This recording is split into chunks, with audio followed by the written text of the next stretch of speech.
Okay, it is 6 p.m. It's Tuesday, January 3rd, 2023, and I'd like to call the Sutton Select Board meeting to order, and if you'll join me for the Pledge of Allegiance. Pledge allegiance to the flag of the United States of America and to the republic for which it stands, one nation, under God, indivisible, liberty and justice for all.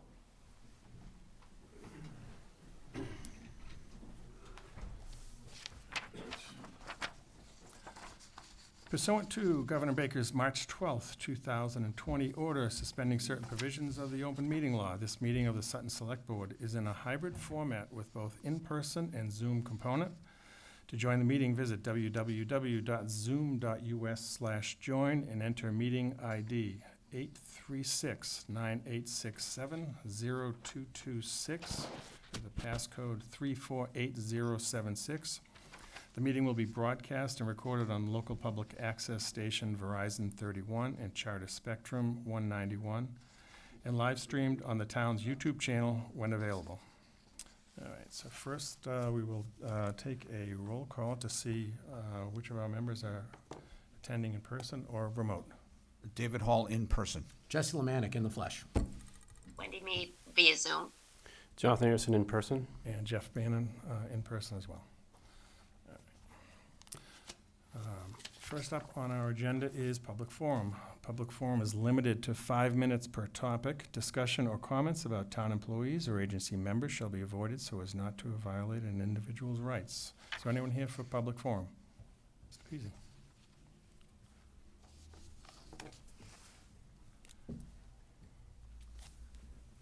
Hi, I'm Dave Peasy, reside at 55 Fairway View Drive. Just a simple request, as I know the town council is going to present some of the information on the 40B process. And I just have a simple request if we'd be able to maybe get a handout of the presentation materials so I can share with some of our neighborhood groups on what potentially may be happening with Camp Ed, but just give us some insight, same as what you're going to have tonight to help us understand better. So just simple request for the slides. Our plan is to post it online, which it'll then be available for download. Anybody can get a copy of that. So on your office line, the downline, your site? Either there or, you can stop by my office, get a copy and make copies, or however we want to do it. Yeah, whatever. You're pretty technical. Yeah, I know it'll be more difficult because it's going to be recorded online and shown. It'll be on paper copy would be nice. The YouTube video. There'll be people can watch it, or they can get a copy of the. That's what I'm saying. Just like a hard copy or something would be nice. I appreciate that. No problem. All right, thank you. Okay. Is there anyone else here in present for public forum? And is there anyone online? Nope. Okay. There's someone raising. No, that's the cursor. Okay. And next on the agenda is approval of minutes from our December 20th meeting. Mr. Chairman, I move to approve the December 20th, 2022 Select Board minutes as presented. I'll second that. And a roll call vote on that. David Hall, aye. Jesse Lemanik, aye. Wendy Mead, aye. Jonathan Anderson, aye. And Jeff Bannon and I as well. Okay. Yeah. Let's see, next agenda item is a public hearing on a 61A for 236 Central Turnpike. And if we could have the clerk read the notice into the record, please. Certainly.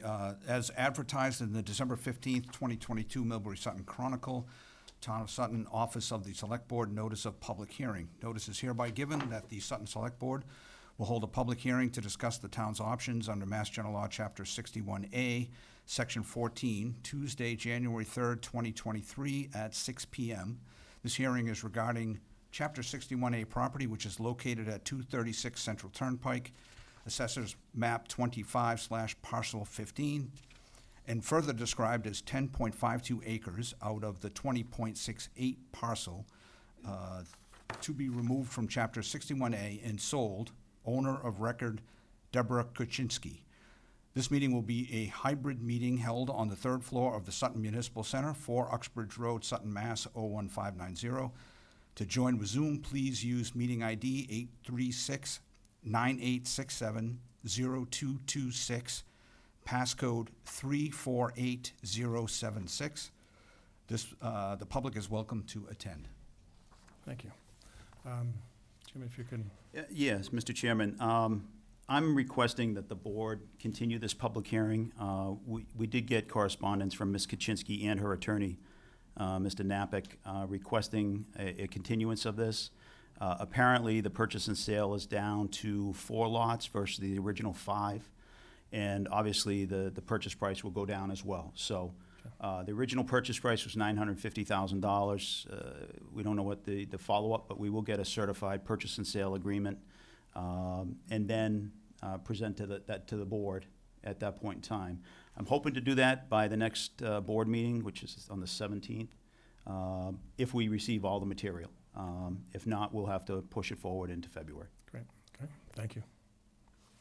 So in terms of the motion with the date, do you want me to express the date? I would, Yeah. and we're expecting to get that information. If we don't, I'll let the board know and we can All forward right, it. sounds good. Mr. Chairman, I'd like to make a motion to continue the public hearing for the 61A property at 236 Central Turnpike, owner Deborah Kuczynski, to January 17th, 2023 Select Board meeting, providing all required paperwork is received by the Select Board office in a timely manner for review. Second. Motion and a second to continue the public hearing. And can we have a roll call vote on that, please? David Hall, aye. Jesse Lemanik, aye. Wendy Mead, aye. Jonathan Anderson, aye. And Jeff Bailey, aye. And so next on our agenda is the Dudley Gendron American Legion Riders Easter egg hunt on the town common. Jim? There's another one that is not happening tonight. We did get a formal request from the American Legion, Post 414, to essentially pull this agenda item. Due to timing and, logistics, they weren't ready to come and present to the board at this point in time, so obviously it was after the agenda was published and posted. Okay, so we'll skip over that and disappoint the entire Yeah, I know. I'm sure. audience that we have here for tonight. that. All right, so next on the agenda is 40B Local Initiative Program Informational Presentation with KP Law. Thank you, Mr. Chairman. I'll do a very brief introduction, and then I'll let Amy take over from there.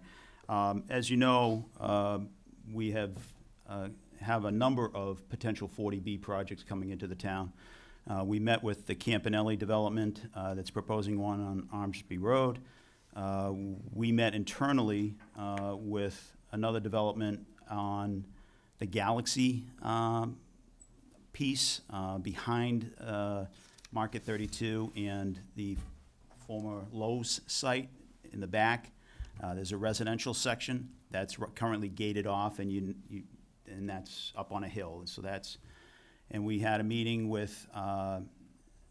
Venacasa and his team looking to develop a 40B at that location.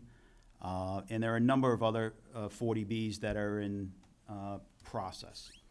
We have been in contact with a couple of them, one down in Manchog, one on 146 southbound, just over the Millbury border in Sutton. And I just figured it was time for the board to get on the same page, understand what authority you have as a board, and what are the limitations of those authorities. And Amy Queasel from Copeland and Page, sorry for butchering your last name, is here from Copeland and Page. She's the firm's expert on 40Bs and hopefully can lead us in the right direction. Thank you. Amy, thank you. Welcome. There's so much confusion, I think, for me personally, as well as I think for the other board members. So we're glad you're here.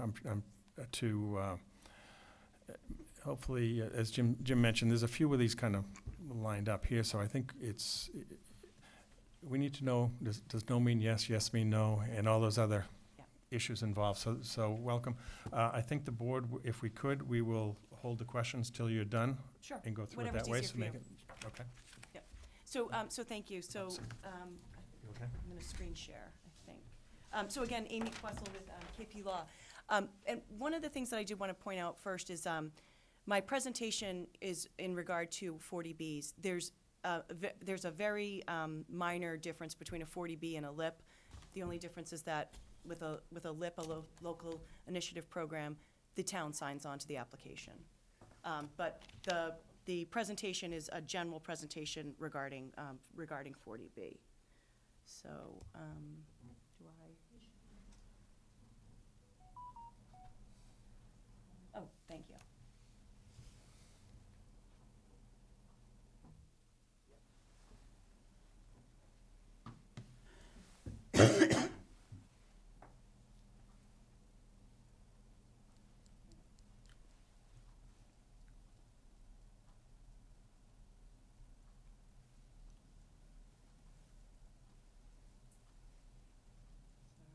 Suspense is I know, building. I'm sorry. Here we go. Yeah. I did warn you I was not that technical. Even though I've been doing this since 2020, I should know how to, screen share by now. So is it, mine's on? Yeah, go back into the Zoom. Oh. Sorry. Sure. Oh, thanks. I'll get it when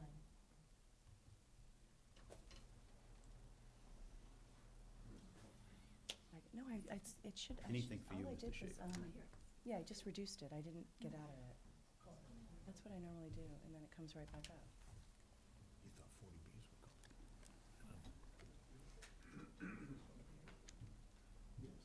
Hit screen share. What about share over there?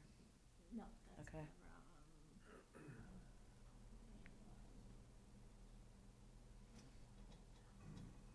Do you want to reduce this, maybe? all right, let's stop.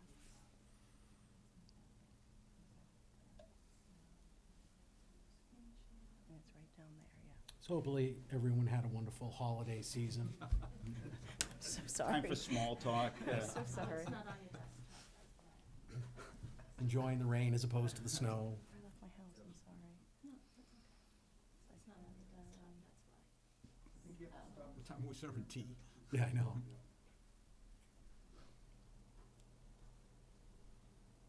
Oh, there it is. Yeah, it's right there. Okay, so you gotta get out of here. Okay. Open that. I'm just gonna have that open in the background.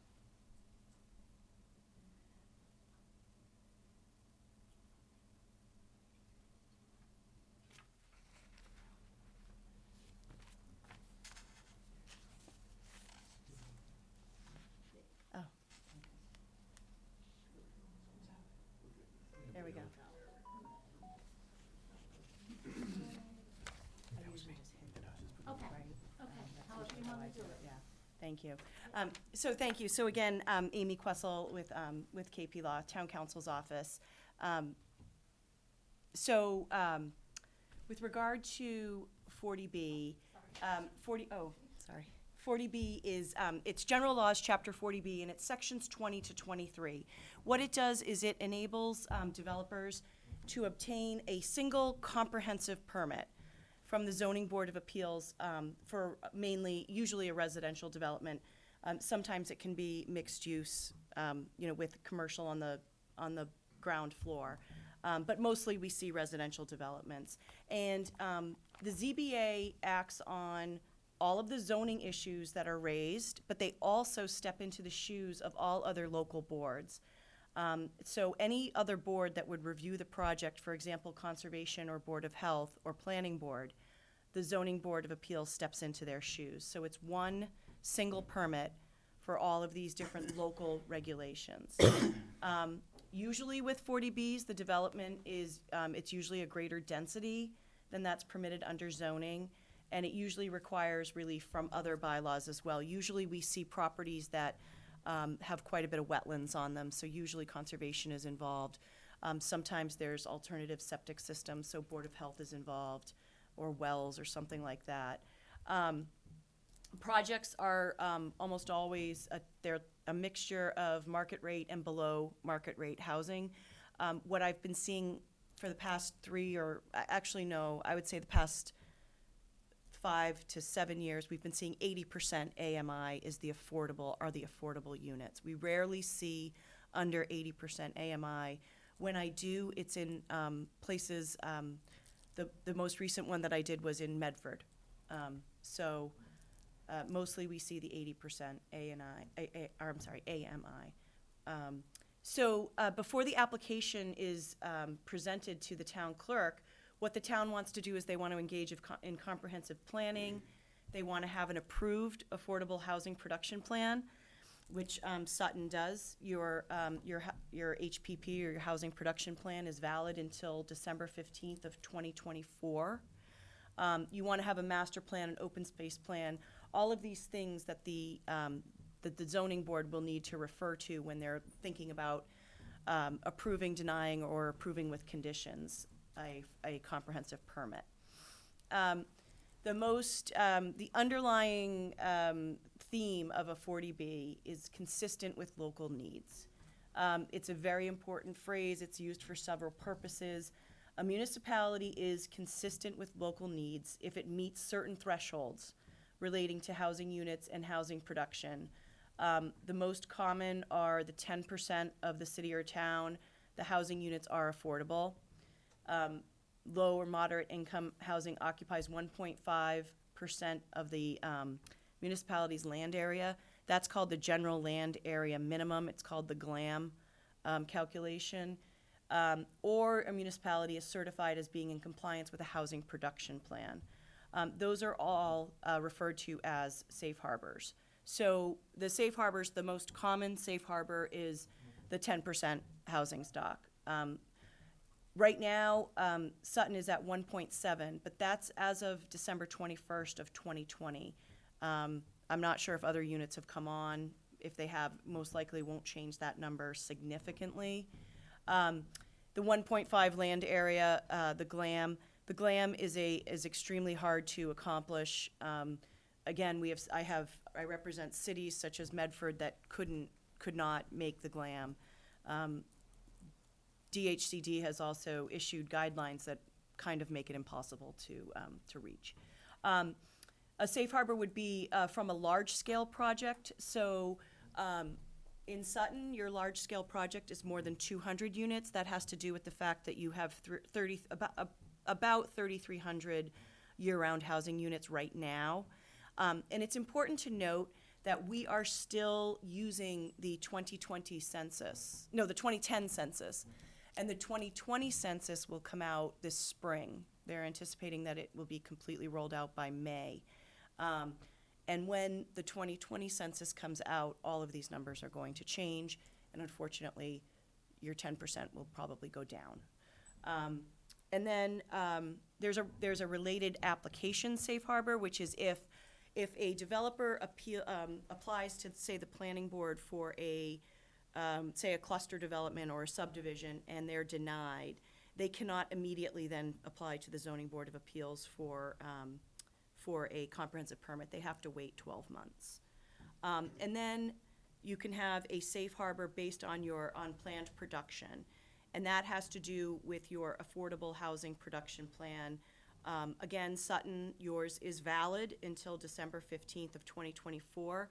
If you get 17 units online, 17 qualified affordable units on the SHI, you can be in safe harbor for a year.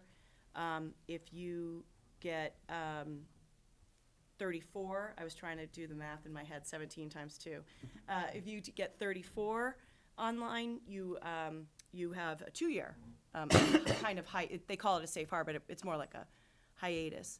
And so if you are in safe harbor, that means you're consistent with local needs, and the Zoning Board of Appeals can deny a comprehensive permit application. They don't even have to hear it. It's the application is filed, they open up the hearing, they can just deny it. They don't have to have reasons. They deny it, it's not appealable because they are in safe harbor. If a municipality is not in safe harbor or is not consistent with local needs, then the applicant has the right to appeal to the Housing Appeals Committee if there's a denial or a approval with conditions that the developer does not like. If there is an approval or an approval with conditions that an abutter or an aggrieved party does not like, they can also appeal that. They appeal that to the land court or superior court, whereas the applicant gets to appeal it to the Housing Appeals Committee. So if you are in safe harbor, there's a certain procedure you have to follow. You have to give written notice to the applicant within 15 days of opening the public hearing. It tolls the 180-day public hearing deadline, and the DHCD decision whether you are in safe harbor or not is appealable to the HAC. When a applicant or a developer decides that they want to do a 40B, the first thing that they have to do is they have to obtain a project eligibility letter. And that project eligibility letter is usually from Mass Housing, and there are 3 jurisdictional requirements that the developer has to prove to Mass Housing: that they are a public agency, nonprofit, or limited dividend organization, that the project is fundable by a subsidizing agency under a low or moderate housing income program, and they have to prove that they have site control.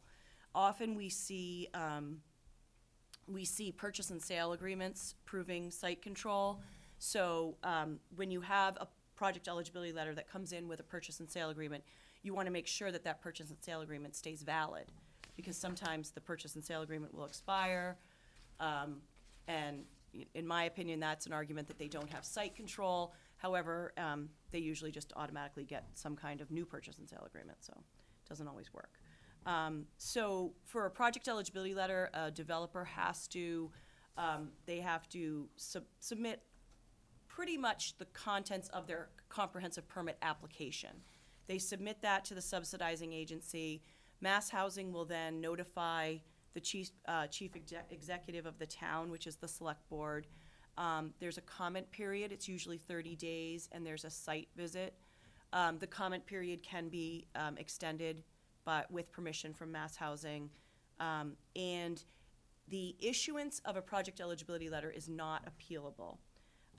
And furthermore, a project eligibility letter is conclusive as to jurisdictional requirements. So if a applicant comes to the ZBA with a project eligibility letter, that means that they have site control, they're a limited dividend organization, nonprofit, and they have, I'm blanking on the third one, I'm sorry.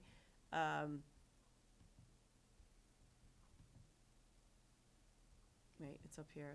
I'm sorry. It's fundable. The project is fundable through a low income program. With regard to the application, so once they get a project eligibility letter, they are able to file with the Zoning Board of Appeals. They file an application, a comprehensive permit application, with the town clerk. A project eligibility letter is good for 2 years, and it doesn't require that the developer, apply to the ZBA within a certain amount of time. So basically, the developer can apply at any time within those 2 years.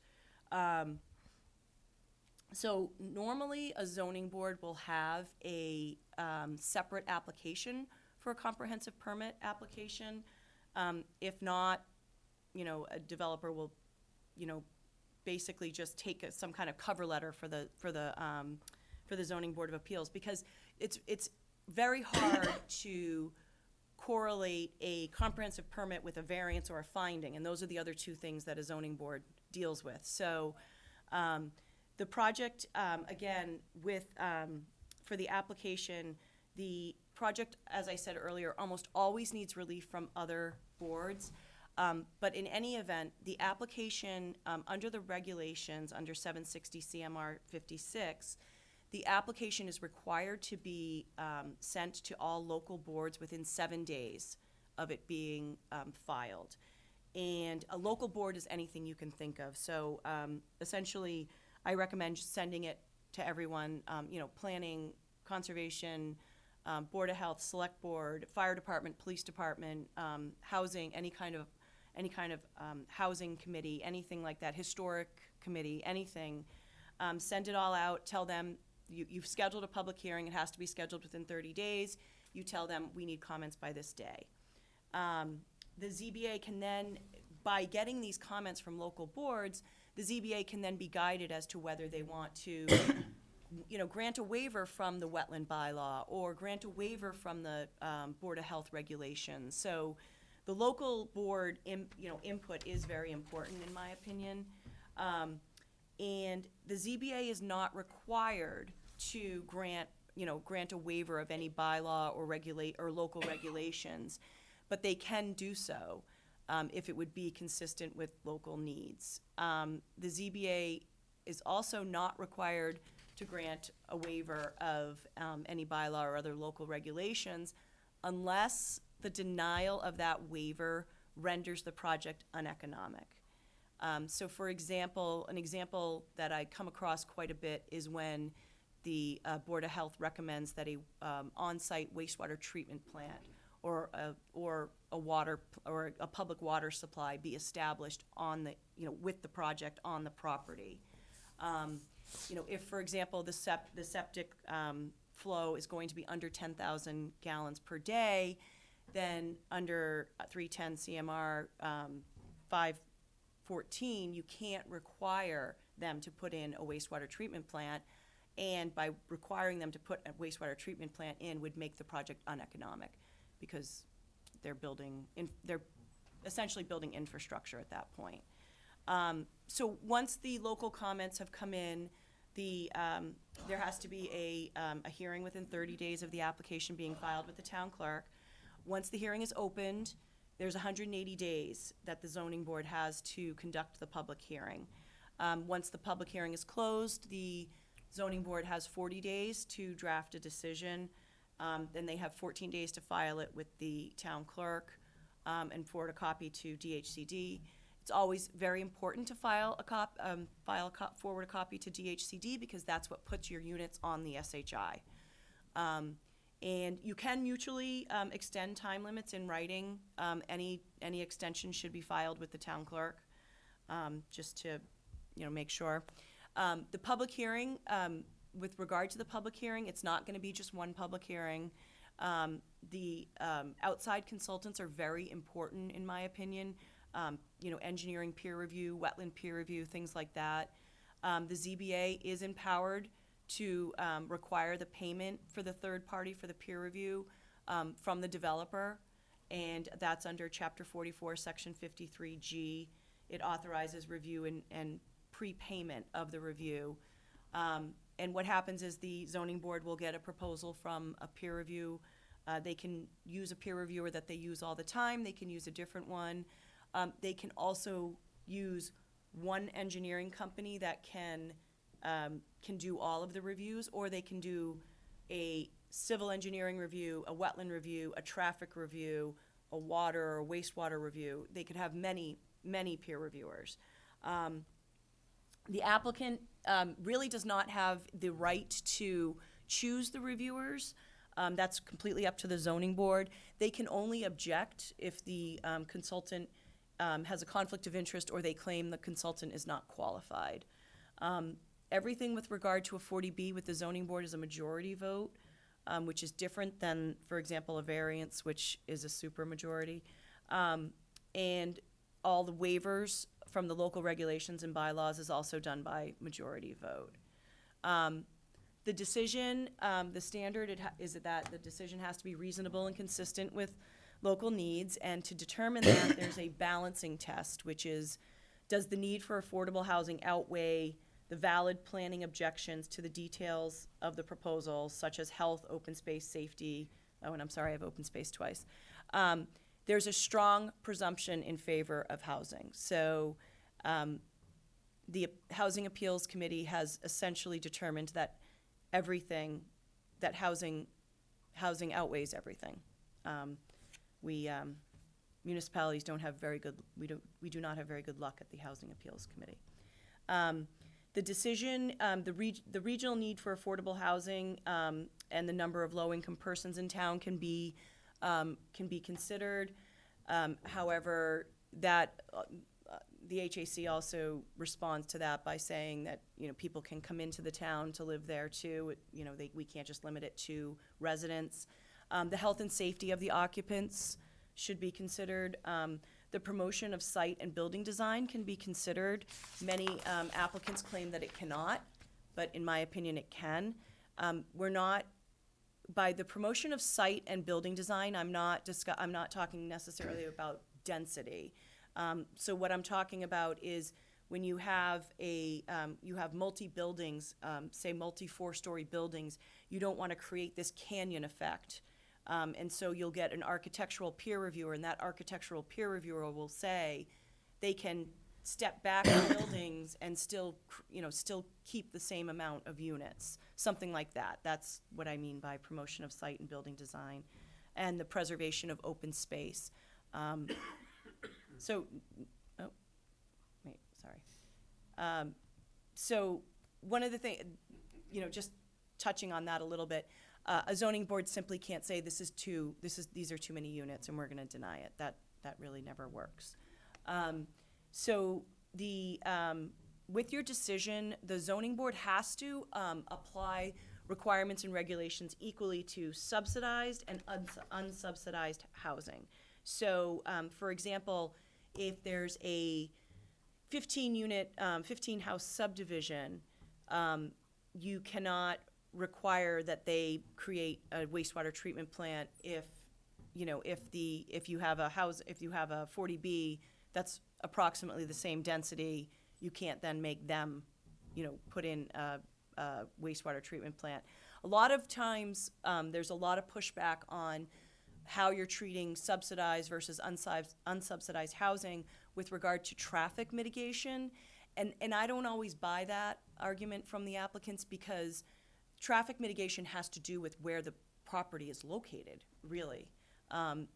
Plus the density, plus, the layout of the project. It's not always just because it's a 40B. You could have that anywhere if the traffic infrastructure is needing in that area. You cannot deny a 40B just because it doesn't conform to local regulations or requirements. The zoning board has to go through all of the waivers and determine if the waivers are applicable and if they can be granted. And the local regulations have to relate specifically to the proposal, and that you get that with a waiver list from the applicant. So with the decision, the obligation for the 10% affordable housing is not going to go away. So the towns, I always recommend that towns make the best of it. Use the comments that the zoning board should use the comments they get from local officials, from the peer review, and from residents to address local concerns, and then request appropriate mitigation from the applicant. I've never had a 40B project that was simply just approved. They've always been approved with conditions, and the conditions are where you get your mitigation, and mitigation is very important. So the conditions, they can't invade the jurisdiction of the subsidizing agency. That's the first thing. So we can't require conditions with regard to affordable housing restrictions or profit margins, anything like that. That's all up to the subsidizing agency, and they do not let us in on any of that.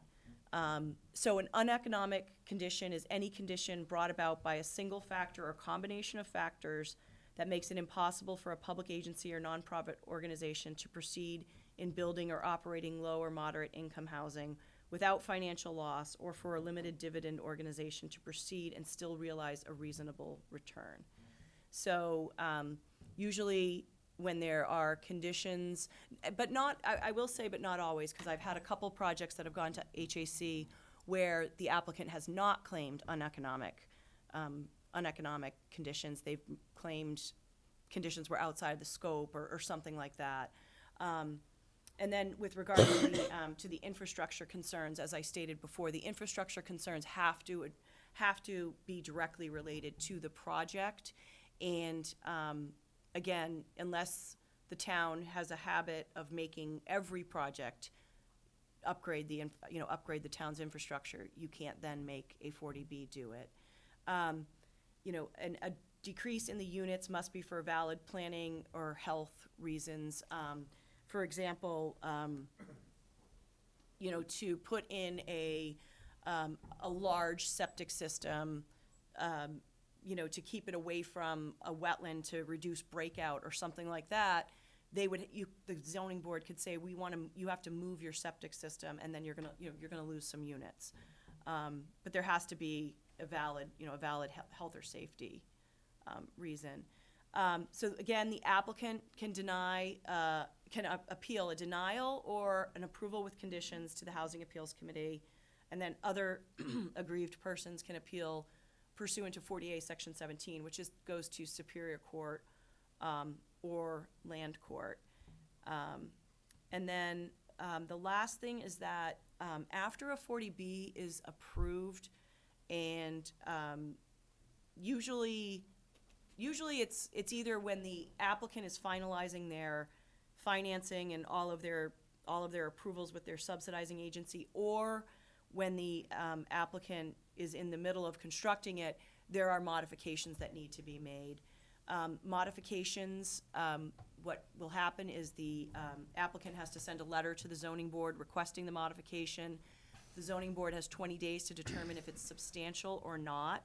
If it's insubstantial, it is automatically approved. If it's substantial, then they have to write back to the applicant telling them it's substantial. Then there's a public hearing within 30 days. There's full notice to abutters, et cetera. And the 180 days starts all over again. With regard to a modification, only the aspect that's being modified can be discussed in the modification public hearing. So that is the overview of 40B.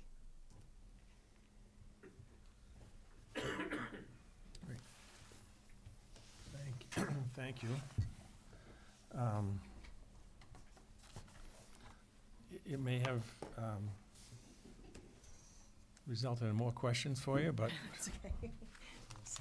And so if you don't mind, if we could have the members go around, and we'll have some questions for you, and hopefully we can shed some enlightenment on this, bring some enlightenment.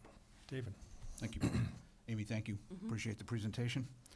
I think the chair was correct. I think that leading to as many questions, new questions than I had before I started. A little bit out of sequence. You mentioned uneconomic. So who determines whether something results in an uneconomic request or change? So what will happen is if the condition is being discussed during the public hearing and the applicant claims that will make the project uneconomic, they then, the board can say, okay, put a hold on everything, we're gonna go through the books and we're gonna go through the pro forma and everything, and we can go through the economics of the project. An applicant very rarely will do that. So what they'll do is they'll wait until the condition is in the decision, and then they'll appeal to the HAC, the Housing Appeals Committee, and the Housing Appeals Committee will determine if the condition is uneconomic or not. There's numerous cases from the HAC that deal with uneconomic conditions, and again, I would say 90% of the cases end up in favor of the applicant. You also mentioned that certain conditions, like the size of the project, and then the health and safety and infrastructure considerations, often fall in favor of the applicant and not in the local community. But, you know, one of the major concerns that I've heard from the community is both of those issues, particularly the size and the number of potential new residents it might bring to town relative to the size of the town to begin with, and whether or not our infrastructure can handle that. And, you know, particularly I'm thinking about traffic infrastructure around the area. And so we have, you know, potentially little that we could sort of use for that to mitigate the concerns? What do we- So that's, when there is, when traffic is a major concern, you want to work with the applicant, and you want to, obviously, you want to get a peer review. You want to get a traffic peer reviewer, so you would get a traffic engineer that would be working for the zoning board. That traffic engineer would come up with mitigation to mitigate the traffic. So, for example, if we're talking about an intersection, if the intersection right now, so with a 40B application, almost all applicants will submit a traffic study. If they don't, it's the first thing the zoning board should ask for, is a traffic study. That traffic study is then sent to our peer review, the zoning board's peer reviewer. and the zoning board's peer reviewer will critique the traffic review, offer mitigation, et cetera. So if we're talking about an intersection that's right outside of the project location, if that intersection is already at an F, it can't go any lower than an F.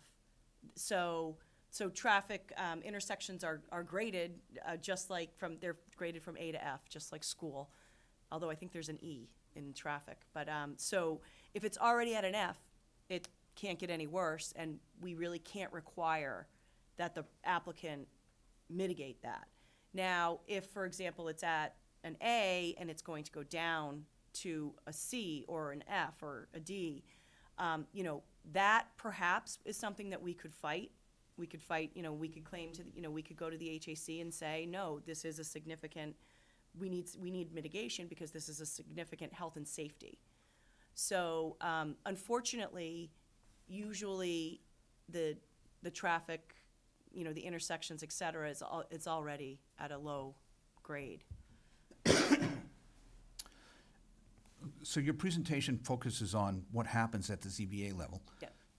Where we are today is a proposal where the developer is asking us, this board, to give them a letter of support. So that's, before it would ever get to the ZBA. So the questions I have first is things like traffic studies, all this infrastructure, that happens sort of after the fact. So we're sort of being asked to deal with this before we have insights into where a lot of the professionals would have an opportunity to speak. So, Right. I feel pretty uncomfortable with that. So you do have the option to, you don't have to sign on to a LIP application. So you are negotiating with the applicant right now. And part of those negotiations can be, we want to see a traffic study and we want to hire a peer reviewer. The other thing would be you can enter into a memorandum of agreement with the applicant, which would be completely separate from the comprehensive permit. That memorandum of agreement would be it's a contract between two parties. The HAC has nothing to do with it. It's, something, so, for example, we've had MOAs that, where an applicant has agreed to limit the density to, 100 units rather than, we think they can get 200 units or something. We've had an MOA where a applicant has agreed to fund traffic mitigation at intersection. We always have to be careful too because if it's on a state road, it's harder to require them to do things because obviously Mass Highway has to approve everything. But there's a lot of things. I've done an MOA with regard to sewer concerns, things like that. So you really are you have an opportunity to improve a project, but again, you are not obligated to sign on to a LIP. And from my experience, the benefit of a LIP to a town is that they're getting a good project that's going to give them some affordable units with an appropriate project, a well-designed project. Those are usually the LIPs that I see that are successful. And there's also, DHCD provides technical assistance, but that's on the other side of that's when the application is approved and things, so it doesn't help the town that much, in my opinion. I think it's more beneficial to the applicant, but that's just my opinion. It's beneficial to the town if you can get an MOA or you can get the applicant to reduce the density or fix some of the, mitigate some of the problems. And talk a little bit about what happens if we choose not to support the project, but the applicant decides to move forward anyway. They apply for a comprehensive permit on their own. And it's the same, so if they are going to do a LIP, then they do a LIP, they provide you with an application from DHCD, that's a LIP application. That's what's submitted to the town clerk. The only real difference is the application. So if they go straight 40B, they just submit an application to the town clerk without your signature on it. And it goes through the 40B process, just like the LIP would. So it's the same, it's the 30 days, It's the 180 days, the 40 days, the 14 days. So the ZBA still has the same amount of input? Yes. But we lose all of our ability to have an MOA up front and deal with whatever things we might be able to get out of that? Yes, yes. And you also don't have to, you can enter into negotiations with an applicant, and sometimes negotiations break down. But just because you say we are interested in considering a LIP doesn't mean that you're signing it. Until your signature's on that application, you're not committed. Okay. Well, I got plenty, but I want to hear from the rest of the board, so Great. please, thank you. Thank you. Jesse? Thank you, Mr. Chairman. Attorney Questle? Yep. Questle, thank you for the presentation. Definitely thorough. I'll admit, I'm gonna have to go back, though, and look over the slides to kind of take it in. But as you were going through it, a couple of quick questions came up, and I'd just like to get a little clarity, if possible. The first, you mentioned that the ZBA, as actually Dave just alluded to, that the ZBA will get a 40B application in the form of a single comprehensive permit. Does this apply to both the friendly and the unfriendly? It does. It's the same process. And then the one thing, though, that is important to note is that the Zoning Board of Appeals can only waive local regulations. They cannot waive state regulations such as the Wetland Protection Act or Title V. Okay, now, So sometimes a 40B will go to the Conservation Commission because they're acting in pursuant to the Wetland Protection Act. but the first step is to the ZBA. Yep. Now, what happens if the ZBA does not wish to waive any of the local ordinances? Then the applicant will appeal to the HAC. How frequently do ZBAs win in Never. those situations? Oh, all right. So it's, no, I'm not gonna go down the I'm road. not I won't bitter- be I'm not bitter or sarcastic. anything, No, right? not at all. Now, why is that?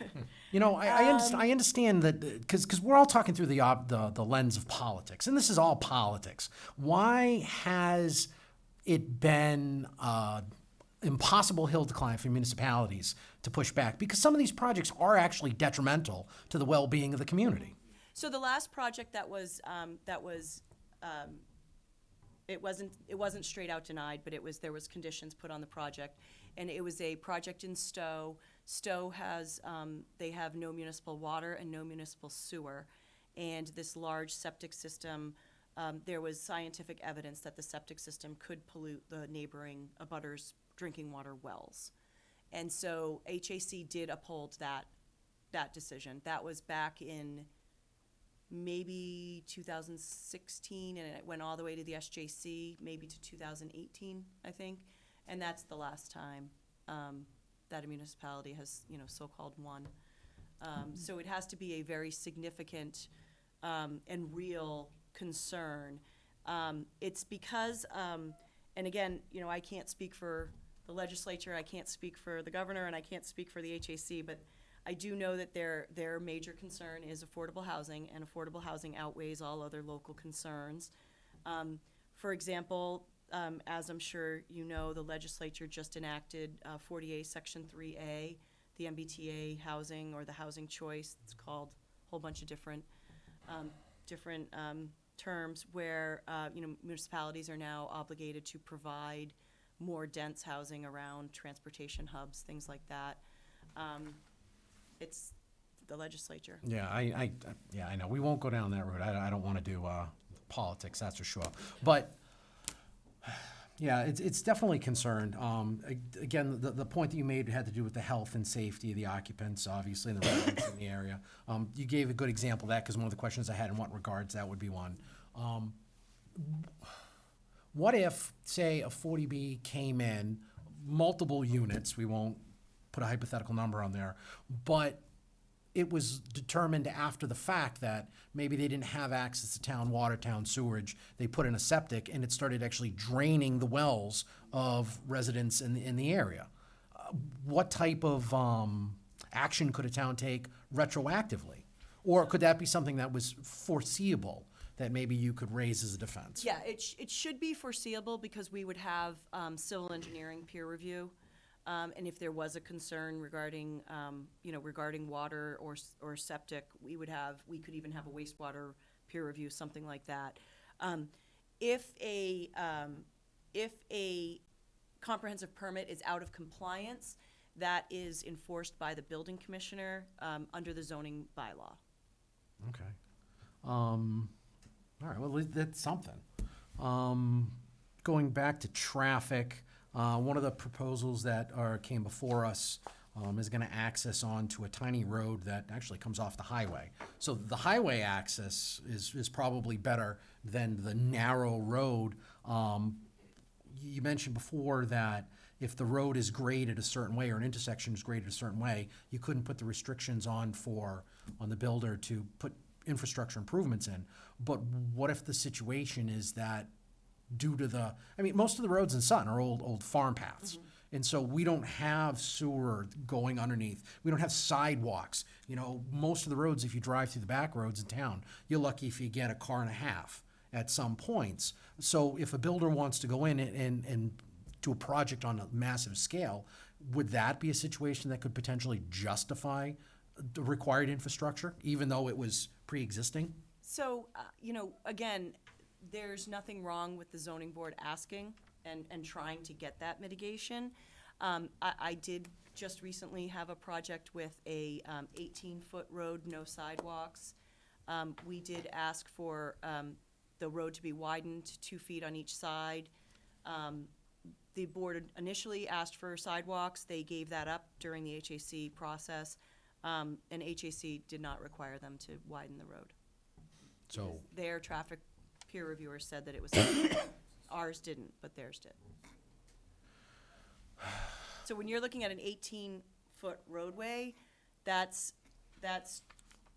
each lane is 1 foot less wide than the Sagamore Bridge. Yeah. Which, I don't know about you guys, but that bridge scares me to death. Yeah, it's Those lanes are tight very fit, narrow. yeah. And so when it's 1 foot less, that's how I saw it and thought, this is a real problem, and sight lines, like again, the site that we're talking about, that we're alluding to, it's on a windy road where there's sharp corners and there are residents that have been in near accident situations. Could that be something potentially to challenge the location? So I have had applicants work with the town to, when you have those, to square off intersections, provided that the roadway layout allows for that to happen.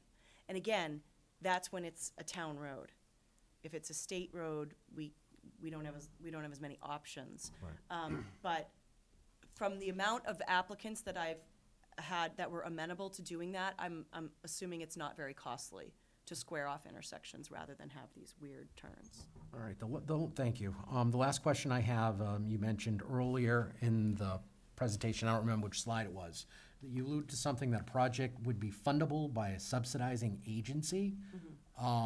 Does that mean that the 40B builders and the projects all receive state funding? They receive. Or do they qualify potentially for? They qualify for certain programs, and those programs are, there's only a handful of programs that they can get their loans from for affordable housing, and they have to qualify for those. So they have to provide the requisite amount of affordable units. They have to show that they will only be making 20% profit, and if they make more than 20%, it's supposed to go back to the town. I've never seen anybody make more than 20%. And so they have to make, they have to be qualified. Surprisingly, there are developers that have been thrown out of some funding, some subsidizing programs for not following financial, they haven't submitted their financial records on time, things like that. Takes a lot to get. Yeah, but that would be, again, probably That's- after. And that's up to the subsidizing agency, which we cannot, Right. we can't really. Yeah, but I delve would think into. if a builder would fall into default in that regard, that's probably after ground's been It broken. is. Yeah, Yes, yeah. it So is. it's like at that point, Yeah. it's almost moot. Yep. All right, I wish I had more specific questions. You answered a lot, I appreciate it. I'm gonna walk away from this probably more frustrated than I was beforehand. Sorry. And it had nothing to do with your presentation. Your presentation was wonderful, just the situation that we're in and just the politics of it, it's infuriating. So I thank you very much. Yes. Thank you, Mr. Chairman. Thank you, Jesse. Wendy? Thank you, Mr. Chair. Amy, first let me apologize for my voice. I as well have unfortunately, I have pages of questions, but I have just a couple I wanted to touch on tonight because I think unfortunately we're in a position where sort of behind the eight ball and learning the process, but yet we have all these impending projects. So it's really critical that we wrap our hands around them. So I guess the highlights of my questions are going back to one of your initial slides, the project eligibility letter. If the contractor does not meet all three requirements and it's not appealable, can they start the process again, or are they just eliminated at that point? No, they can go back to the mass housing once they, once they cure whatever they have, so say site control. If they go to mass housing and mass housing says, no, your purchase and sale is not valid, then they can, once they renegotiate a new purchase and sale, they can just go back. Okay, all right, great, thank you. And with the safe harbor, so I know we're currently at 1.7. With the new census coming in May, based on your experience, would we be operating under the existing numbers, or would we be looking at the new numbers for 2020? So do you anticipate a decision, the initial decision being pre-May or post-May, timeline-wise? I'm not sure how fast it proceeds. So it depends on when an application is filed, but almost always the 180 days is extended. And it's extended because the applicant needs to go back and redo the plans, or we're waiting for peer review, or the applicant's traffic engineer has to, come up with some things. So almost, honestly, I would say maybe I've had one project that the 180 days was not continued, and it was probably like a 12-unit project. So Okay. normally the 180 days. So I wouldn't be anticipating anything done by May, any decision Okay. issued by May, right? No. Yeah, that's pretty soon. Yeah. So the ZBA is, I apologize, quote unquote, stepping into the shoes of the local boards. If they approve it with conditions, that's when the contractor can go to the HAC, is that correct? So it is correct, but also if it's approved with conditions and abutters or persons aggrieved feel that they have standing, they can also appeal it to land court or superior court. And do the state courts use the same standards as the HAC? Are they basing it on case law, mass general laws? I mean, are they using the same standards for those appeals? They are using the same standards because the presumption of affordable housing over outweighing everything else is in the statute. So they will look to the statute. However, I can tell you that I don't get knocked down as soon when I go to land court or superior court as I do with HAC. Okay.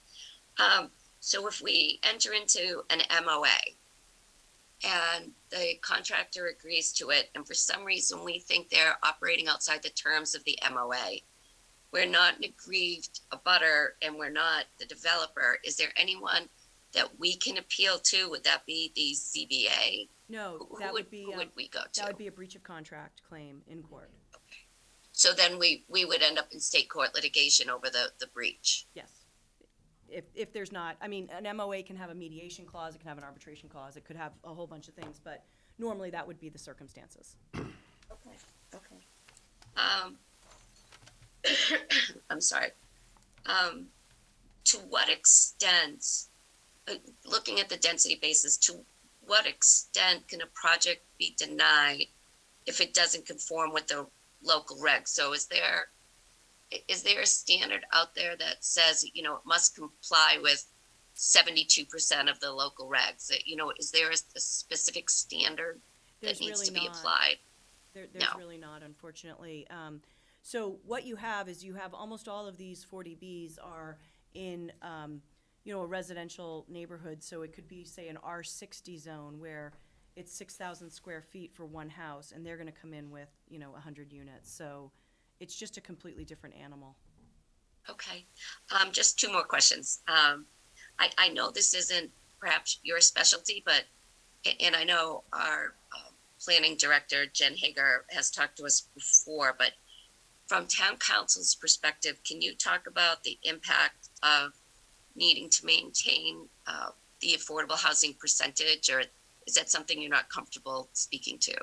Well, the one thing, the 10%, if a town gets to 10%, you want to stay at 10% because you have so many more options, because you can deny projects. You can deny a project that comes in that's a bad project in a bad location. You simply can just deny it with no excuse, nothing.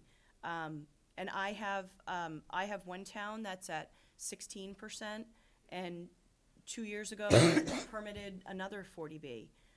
Simply because they know that their 16% is going to go under 10 once the new census comes out. Okay. And so it is important. Unfortunately, I think sometimes it's luck. Sometimes you have a project that's in a great location that you can put 200 units and it's not going to bother anybody, and get you climb significantly up that SHI to the 10%.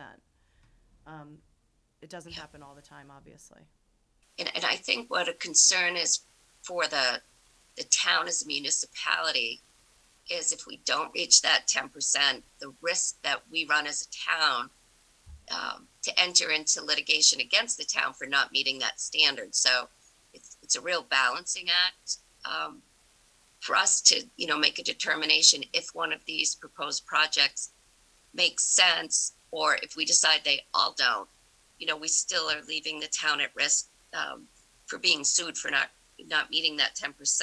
And so I guess that leads to my last question, is whether or not the select board enters into an MOA, proceeds in a friendly, unfriendly approval. That's really the end of when I say our, I mean the select board, our control over the project. Is that fair to say? That is correct, unless the select board has any kind of control over curb cuts or water usage or something like that. But yes, that mostly that's mostly the end of your involvement. So it's more of an observation than a question. It feels to me very frustrating, because I almost feel as if we as a board don't really have any definitive control, maybe might not be the right word, but really any impact going forward on the project because of the processes that are out there for the appeal. And, once we decide to move forward in one way, friendly or unfriendly, the law dictates that really our involvement at that point is done. So it's a little frustrating as to why it needs to come before us in the first place. What is the anticipation that, the town is going to end up, in a breach of contract claim, and, that's going to hold everything up. And that's really our only alternative down the road. So it's just a little frustrating, trying to make the decision of, do we proceed as a friendly or unfriendly, when at the end of the day, that's really all the input that we get to really provide on the project. So it's a little frustrating, but between me losing my voice and me not wanting to hog all of your time, I really do appreciate your presentation, and hope that you can be available down the road for any additional questions. Sure, no problem. Thank you so much, Amy, and thank you, Mr. Chair. Thanks, Wendy. Jonathan. Thank you. Thank you, Amy, for coming in. Like my colleagues, this is very frustrating to kind of swallow this pill, I guess, right, of understanding this process. And I think what's really frustrating about it, coming from living in a small town like Sutton, is that it seems to disproportionately impact smaller towns because, a 200 housing units has a big impact. It could grow your population by like 8, 9, 10%. And unfortunately, I think what's conflicting for me is, obviously we have a real need for affordable housing in this region. And I can appreciate that, but it feels like that the only path to dealing with this is through growth. And growth isn't necessarily always going to be the best path forward, especially for a town like this. For larger towns, maybe that's a strategic goal for them. But for living here, most people come here because it's a slower, it's a slower growth town, and we appreciate living here. And it's one of the reasons why I choose to live here is I want to live in a town that has a small town culture. And so I feel like we're on the verge of losing that because we have so many projects coming. I think that's the frustration with residents and the town, and myself included. But on the other hand, we also have to deal with affordable housing, and I think this is kind of the point that makes it really difficult. So, but it just feels like this is the only approach, and it's just a really bitter pill to swallow. And as I've been kind of thinking about this and, mulling over the questions my colleagues have asked and trying to find some additional questions on top of what they said, does the developer even have to go through us? Like, is it part of the process that they go through the boards? They can just go right by us. The only time that, the only obligation is the Mass Housing sends the notice of the project eligibility application to the chief executive officer of the town, and you have 30 days to comment, and you can attend the site visit with Mass Housing. So it's in good faith that they actually come to the Yes. Board of Selectmen. Mhm. So but they don't have to. They don't have to. Right. They don't have to. And one of the things about, a LIP is that you could try and get more, more affordable housing than just the 25%. And to your comment with regard to a small town and how it impacts a small town more, I 100% agree with you. And I actually did use that argument once. And I was told that that's what the large project safe harbor is for. So the large project safe harbor is based on the amount of year-round housing units that a town has. So if you have between, I think it's 2,000 and 5,000, it's 200 units, and 5,000 or more, it's 300 units. But a town that has 3,300 year-round housing units is then going to get 200 more. It doesn't make sense, but that's the basis behind HAC's rationale. Yeah, that makes sense. I mean, this is kind of something I've been kind of thinking about in my own mind, and unfortunately, the regulations, they define local need, and specifically in that definition, they state that the Zoning Board of Appeals cannot consider municipal services or schools, the impact to municipal services or the impact to schools. I'm gonna ask this question. It's been mulling in my mind for quite a while. Has anybody even challenged this constitutionally from the state constitution perspective? So yes, we've tried in numerous different ways. We've claimed that the guidelines and the regulations are ultra virus, that they don't stem from the statute. We have not been successful.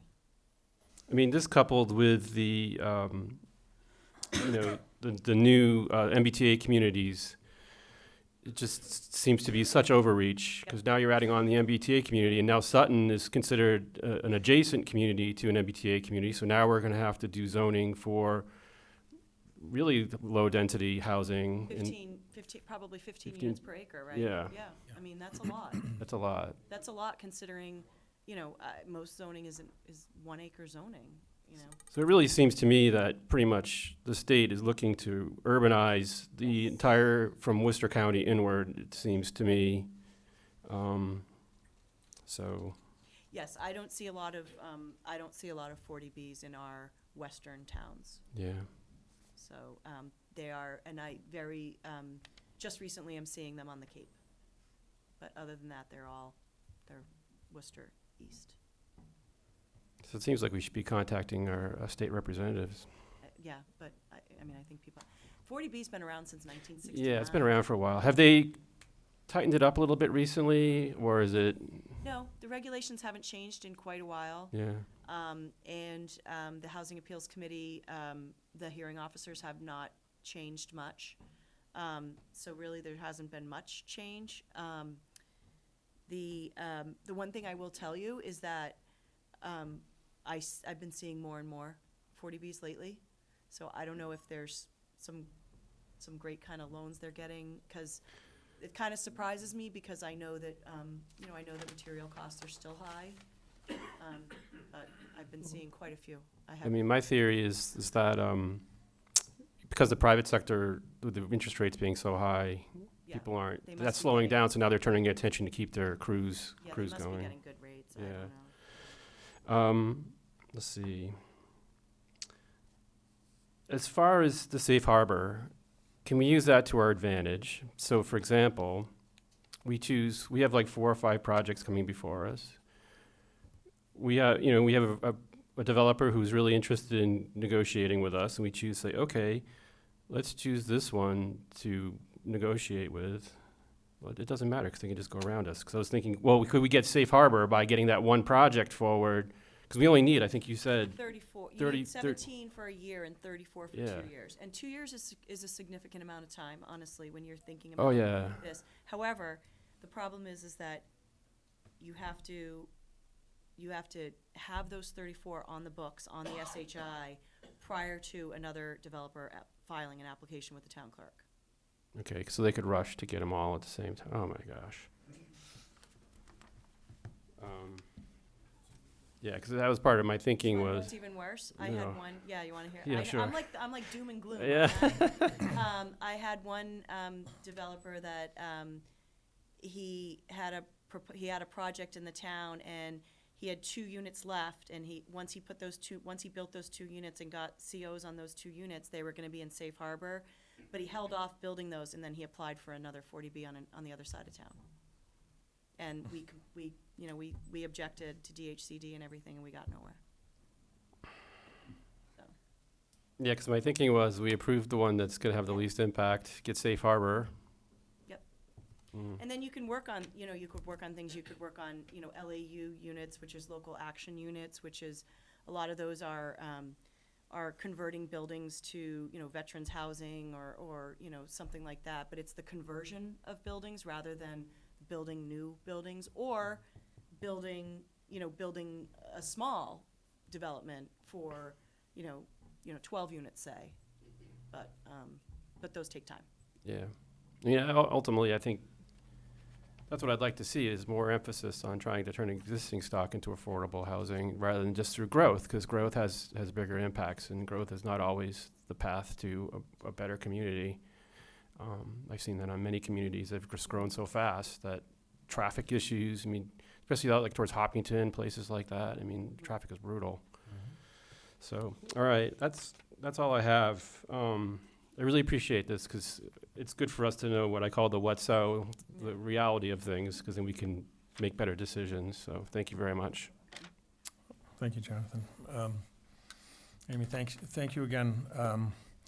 I wanted to kind of focus my questions on the decisions that this board makes versus the process that you went into a great detail. But before I do, I just want to kind of follow up on a question that Jesse had with regard to the project eligibility, that the project has to be fundable by a subsidizing agency under low or moderate income housing program. And with 40B is not a low income. Correct, it's moderate process. or low. Right. So, but there's a difference between affordable housing and low income housing. In my mind, there is anyways. There is. There's 30% AMI, 50%. Can you just, that acronym? Oh, it's just area mean income. Okay. So, an affordable unit can be 30% AMI, meaning somebody only has to make 30% of what the area mean income is. The area mean income for Sutton is $114,400, and so 30%. There's 30%, 50%, 60%, and then there's 80%. And almost all of the 40Bs that I see are 80%. Like I said, I had one that was a combination of 80 and 50 and 60, and that was one project in Medford and one project in Seekonk. But other than that, they're almost always the 80% AMI. You have to make less than 80%, in this case was Yep. 114,000? Yeah, so And is that- 80% is, for one person, 80% is 61.9. Okay. And then for, you know, and it goes up as to. And the that's to persons. qualify to To live in one of the live in affordable one of the units. affordable units. Right. But the affordable, the definition of affordable is probably different than what most people in this town think is affordable. Right. Is that right? Right, correct. And- So 80% of AMI is mostly what I see are, you know, teachers starting out, firefighters starting out, police officers starting out. We can, when we do these decisions, we can put in a local preference condition. The subsidizing agency, it depends on the subsidizing agency whether that local preference, whether they're gonna allow it or not, but we always put it in any event, which means that the first, and when there's a lottery, the first round goes to people that live in Sutton or Okay. work in Sutton. All right, so you gave an example of teachers or police officers. Yep. But those would be eligible to move into one of these units if they thought that they could afford it, even though the state says that it's affordable. Right. It's affordable, it's a deed restriction that's put on it. Or with regard to rental, they have a rental restriction with the subsidizing agency. Okay, all right. So, you know, my other questions had to do, again, with the limitations or the, what this board has the authority to do. And is there an incentive or disincentive if we if we vote to not to go the favorable route? Is there what disincentive or how does that impact the developer? So the developer, he goes to the ZBA knowing that it's not supported by the select board. But and they would just go and, you know, work out mitigation with the zoning board of appeals, see if they can work it out. But if not, they have the right to just go and appeal to HAC if they don't like the decision. So if we had this memorandum of agreement, which is becomes a contract, and somehow if we came up with an agreement on whether this project that's in front of us now or the ones down the road, and whoever's negotiating that did the best we could, brings it to the board, and the board either says yes or no at that point. And if the board votes in favor of that MOA and to move forward on a favorable basis, they then go to the ZBA, and the ZBA will then issue an approval with conditions on that? So again, once a comprehensive permit is filed, even if the select board signs on to the application, it's not a guarantee that the zoning board will approve it. But normally what happens is the zoning board will, you know, they'll hear the application and, you know, somebody will say, well, why can't you do more units because we want more affordable? And then they say, we can't because of the MOA. Or, you know, the ZBA will say, well, listen, we have a major traffic concern and we need this intersection fixed. They can then say, we have already agreed to pay for that fix, something like that. But the ZBA does make the ultimate decision. But they can put additional conditions Oh, on? yes, definitely. Okay.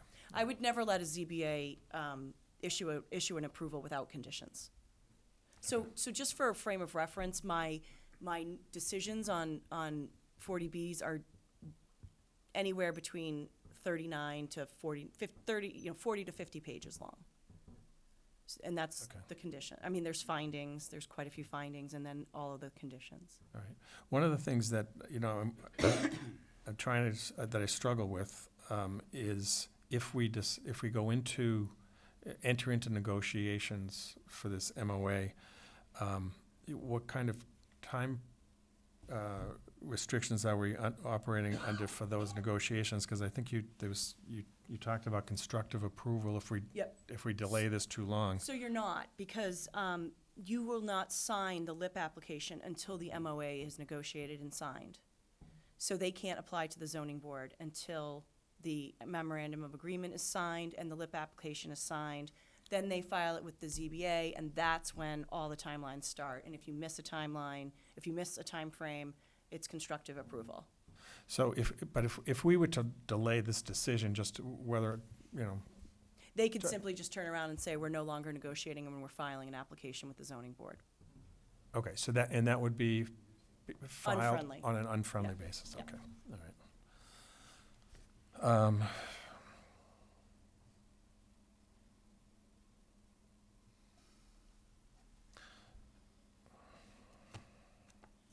And I can tell you that when the applications that have turned out to be LIP applications, the location has always been a desirable location for the town. For example, in one of them, it was basically an empty lot in between a commercial and residential neighborhood. There wasn't a lot of, traffic impacts. The town ended up, they wanted, they wanted commercial on the first floor, and the developer agreed to that in the MOA, and they agreed to allow, the public to use the health facility, and, things like that. We weren't talking, whenever I see LIPs, they're not big, ugly projects that nobody wants. And the select board somehow has to take a square and put it into a round hole. Because that probably can't be done, even with an MOA. You're not going to be satisfied. So it has to be a project that is marginal, that, you would support, and then you just try and get mitigation out of it. Okay, and I assume that in most of these MOAs, that density in the number of units is Yep. always an issue? Yep, it is, and we've always been able to limit the density, and then the other thing is limiting the impervious surface with parking, things like that. But yeah, When you say we've always been able to do that, that most of the MOAs have to have a clause with regard to density, a maximum density. okay, which would be significant, is it significantly lower than what a developer normally comes, in other words, do they come in high? They do. I assume they did, yeah. I mean, the last one, I think they shaved off 40 units. So they went from 300 to 260, maybe, or 256, I think it was. Those were, but again, that was in Medford. It was, a city. It was different. It's Sure. different, Yeah.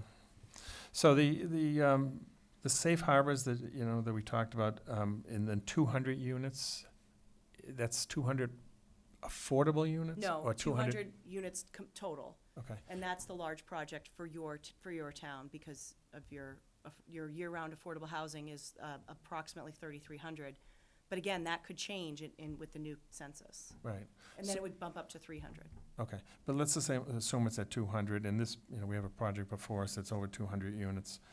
Is that if that project goes forward, is that a perpetual safe harbor? That, you can deny that project if they don't reduce the units down to 200. That can be denied by the zoning board. If they don't bring it down to 200? And if we have the 200 in there, that's not a safe harbor for other 40Bs, is it? No, it's per project. It's per project, okay, all right. I think that's kind of it. I'm trying to, I struggle with this issue. And I struggle with the issue of why would a developer even want a friendly 40B if they wouldn't have to reduce the number of units and so forth? Why even bother with it? And I'm trying to get, if they can, like in that project you said, if they could get 40 more units, why would they bother with a friendly 40B? Well, that one actually went to litigation and came back down. So I think they just want to get the project built. But again, the whole LIP, there are benefits to the applicant, to the developer on the other side of the project. There's technical support for them from DHCD, things like that. That really doesn't help municipalities at all. So there are some benefits to an applicant for a LIP. And then I think that they're walking into the ZBA with the select board's signature on the application. Yeah, and it's not, but it's not a significant detriment if they don't. No. Okay. So, given that, would you recommend to the, maybe we shouldn't talk about those kind of things at the meeting, but just in terms I'd of, have to see what the benefits would be. yeah, and I So guess on that, a case-by-case basis. yeah, I guess that's it, is to, all of us have had conversations with residents. I'm a resident of that area where the current project is going in, and nobody really wants it. No, who would want that, right? But sometimes you don't know if you're shooting yourself in the foot by voting for this board to vote no. Right. So it's a hard issue for us, but really, thank you we do have a couple more questions. We'll start with Jesse. Thank you. Yeah, this is a question that just popped into my mind when you were talking to Wendy. You mentioned that the abutters have the right to go through the appellate process. Is that an appeal based upon a ZBA decision? Yes. Or is that an appeal based upon what the builder's doing? No, it's an appeal based on the ZBA decision. So give me a hypothetical So it's a situation. 40A, Section 17 appeal, which means that the abutter has to show that they're an aggrieved person, which means they have to show that there's some individualized harm that they're facing. And so, individualized harm would be if your water supply, your well, was near the septic system and there was a threat that it would be contaminated. Usually an abutter that's right next to the entry or exit way, their harm would be, it's an individualized harm that they're gonna have all this traffic going by them, things like that. But they have to prove that they have to prove that they're an aggrieved person. What about a site project potentially like blocking an access road or something like that? Yeah, if they use that, if that's the only way to get to their property, that could be considered aggrieved. Okay, and at what point would they go through that process? While the ZBA is doing the hearing, or would it be after the fact? No, it's during the appeal. After the appeal, all right. One other quick question, what percentage of towns actually are in safe harbor in the Commonwealth, do you know? I do not know, but I would say maybe 20%. So it's relatively low. Oh, yeah. So a lot of municipalities are gonna be dealing with these issues. Mhm. All right, thank you. Thank you, Mr. Chairman. Thanks, Jesse. Jonathan? Thank you. I just wanted to clarify between 40B and LIP. Yeah, could you kind of clarify the difference between the two of them? Sure, so the major difference is that the applicant comes in with a DHCD application that's signed by the select board. And that's what they file with the zoning board of appeals. So that's the friendly, unfriendly Yep, piece of which it. shows that the town is supporting the project. And then after the project is done, DHCD provides all of this technical help to them with regard to subsidizing and the lottery agency and all that stuff, which we don't get So that's where the involved real benefit is I for think them, so. is that, because I was wondering about that, because if you have all these projects going on with all these 40Bs, with all these subsidized, somebody has to be managing all those that's a huge overhead for, who owns it at the end? The owner of the developer property? usually is in charge of, the applicant developer is usually in charge of the lottery and the monitoring, yes. DHCD oversees that. Towns, we are not allowed to get involved in that. DHCD definitely So that's does really, not allow us. that's the main incentive I for them to think come so. to us, because Yeah. otherwise I'm sitting here going, why would they bother? But I think that's the real reason, because I could see where that would be some challenges for the developer there. Yeah, and then I also don't know about if a LIP gives them different funding, because that's all on the financial side, which we never get involved in, Okay. because we're never allowed to see the financials until they claim that it's making the project uneconomic. Okay. And then the last question I have is just around, I think I want to clarify this with you. So if we have a project that comes, it's 200 units, and then another project that comes, it's like 100, another one that comes, it's 200, we can't say the accumulation was a case-by-case basis. So the 200, it's on the limit. We can't deny them based on that. The 100 we can't because it's under. Right. And so anything over 200 would be where we could, Right. but it's not accumulative. So we could end up with 600 new units in a very short period of time. Yes. Okay. Yes, so I recently had a town that had 4 40Bs. So they ended up having to, the ZBA had to they had to separate the ZBA into groups and meet on different nights. I mean, it was a disaster, but they had to because they're under such a strict timeline, and you can't stop an application from coming in unless you're at 10% or your housing production plan. All right. And then I just have one more, sorry, around the AMI. So I remember there was one project that came before us, and they were talking about the market rate being like, 2,300, and then the, the affordable units being maybe like 1,800. So it's really, in a town like Sutton, it's not really very affordable. It's still pretty expensive. It's just less than the market rates. It's just subsidized, and then they have if it's an 80% AMI, so it's what, $70,000 on Sutton, which is $114,000. So you have to qualify that, but the individual has to make that decision if they can afford that. So Right, and the affordable units have to be comparable to the market rate units. You're supposedly not supposed to know from the outside which unit is affordable and which unit isn't. So, yeah, it's really a reduction. Like, those are rental costs. It's a reduction in the rent. okay, Yeah. all right, thank you. Can I just make a quick comment? You absolutely can. This is not really a question, this is more of a comment for the residents, really. Jeff mentioned that when you speak to people about this project, you don't get a lot of support. People aren't really in favor of this project. And I think, I don't want to speak for my colleagues, but I think that's probably shared by this board for a lot of reasons. So I apologize if I'm putting words in your mouth, but when you deal with Jesse's question about the politics of this, and I heard Governor Baker on TV talking about retiring, and one of his regrets he talked about was not making more progress on affordable housing and just the quantity of housing in Massachusetts.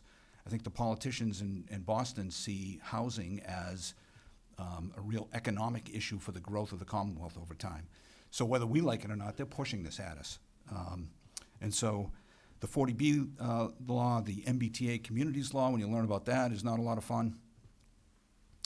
What we're dealing with here is, what we have to kind of understand before we just say no, that we're getting a lot of 40Bs coming at us, and we have to sort of sort out which ones make sense for the community, which ones really don't, because, I think we just don't have a lot of time and ability to say no to everything. It's coming, and we have to deal with it. Yep, So, it's tough. so this was an opportunity for us to sort of pick up our level of education and, figure out what we can and can't do. So we appreciate that, and hopefully that's a little bit of information for the community. Thank you, Dave. I just have one more thought as well, and you said that the effect that a project may have on schools, for instance, or the infrastructure, that's not a reason that the ZBA can deny a project. If we're gonna have 400 new students, and we have 8, but are there any benefits available if we pursue a friendly 40B that the state offers to offset some of those kind of costs? No, not through the LIP project or the LIP program. However, there have been, I have seen towns qualify for grants with regard to traffic mitigation because of the significant increase in traffic that the project was going to create. But those are grants that are separate from 40B. Those are the grants that if you don't abide by the MBTA communities, you're gonna lose. Safe streets and. Yeah, one stop. Yeah, Yeah. all those grants, yeah. So that's the only time really that it's ever helped a community. The community was able to go to the state and say, listen, we've got 200 units coming on and we have this intersection, we need a light. And they were able to get But it. there's nothing where, you put in 200 units, and despite the developer saying there's only gonna be 15 or 20 new students, and it turns out to be 80, there's nothing we can do. to There's affect nothing, those and then schools. the other thing to remember is that every 40B project has to have 10% 3 bedrooms. So 10% of the units have to be 3 bedroom. Yeah. And that's 4 families. Wendy, I can't really see you too well on the screen. Are you all set? Yeah, I'm all set for now. I apologize. The lighting in here is pretty bad. Yeah, no, I'm good for now, but I suspect I may have more questions coming down the road. So I do appreciate you being here, Amy. Thank you. Very welcome. All right, sounds good. Again, thank you so much for coming in. It's a very complicated issue, and it's a difficult issue, I know, for all of us here at the board, but this was very, very helpful for us. Thanks. Thanks. Oh, you're welcome. You're welcome. Be in touch. Have a safe ride home.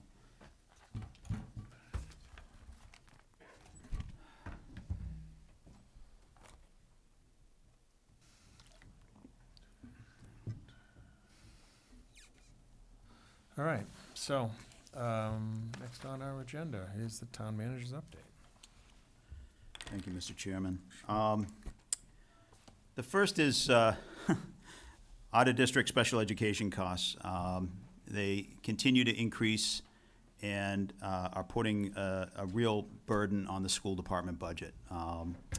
You may recall last year, we approved a $700,000 appropriation from free cash to help cover the out-of-district special education. And the plan was, with their forecast, was this year, FY '24, this upcoming budget, they were expecting another $700,000, and the following year it would drop down significantly. The problem is the actuals for FY '24 are now 2.5. So rather than 1.9, it's gone up to another $600,000 to $2.5 million. Part of that is the State Department of Elementary Ed and Secondary Ed approved a 14% increase in special education costs. You know, for the town of Sutton, that's you know, $200,000-$300,000 to our budget. So it's really unsustainable. I don't know that we're doing anything different than other communities are doing. This did come up at a managers meeting recently that you know, managers, we've never talked about this, but the subject of the DESE approving a 14% increase in the cost is going to put a burden on these budgets, and you know, what can we do about it? So I just bring it to your attention. You know, we just had a meeting with the superintendent and the business manager a few weeks ago, and you know, I just want to let you know what we're facing. But it is a significant issue that that's going to affect all of us at some point in time, and sooner rather than later. With that, I have put a hiring freeze in place, so there'll be no new hires until we get this figured out.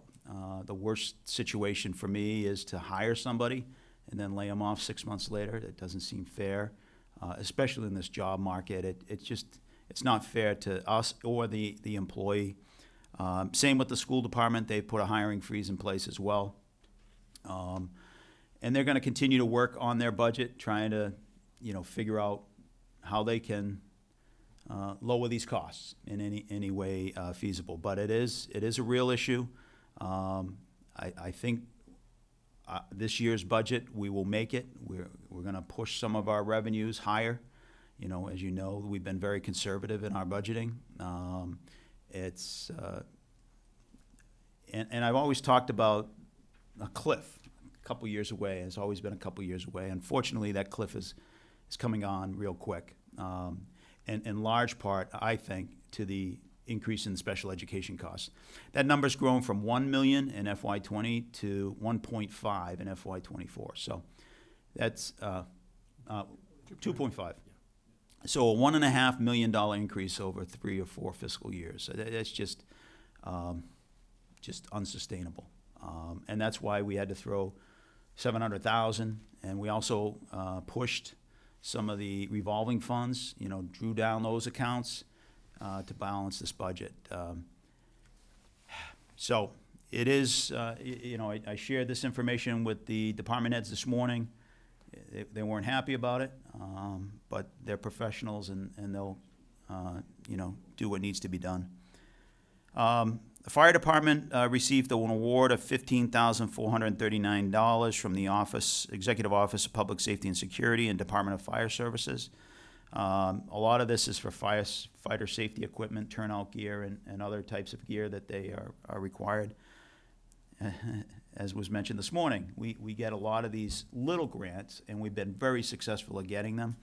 The problem is the larger grants, you know, increasing the fire department staff for a 3-year grant where there's no cost to the town. We haven't been successful in receiving any of those. So I do appreciate the fire department's efforts in this in going after these grants, and they continue to do a great job with what they get. So thank you to them.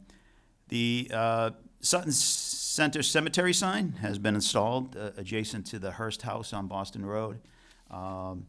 You know, this work was, you know, a few years in the making, really led by Ross Weaver, Brian Stevenson, Dave Peasy,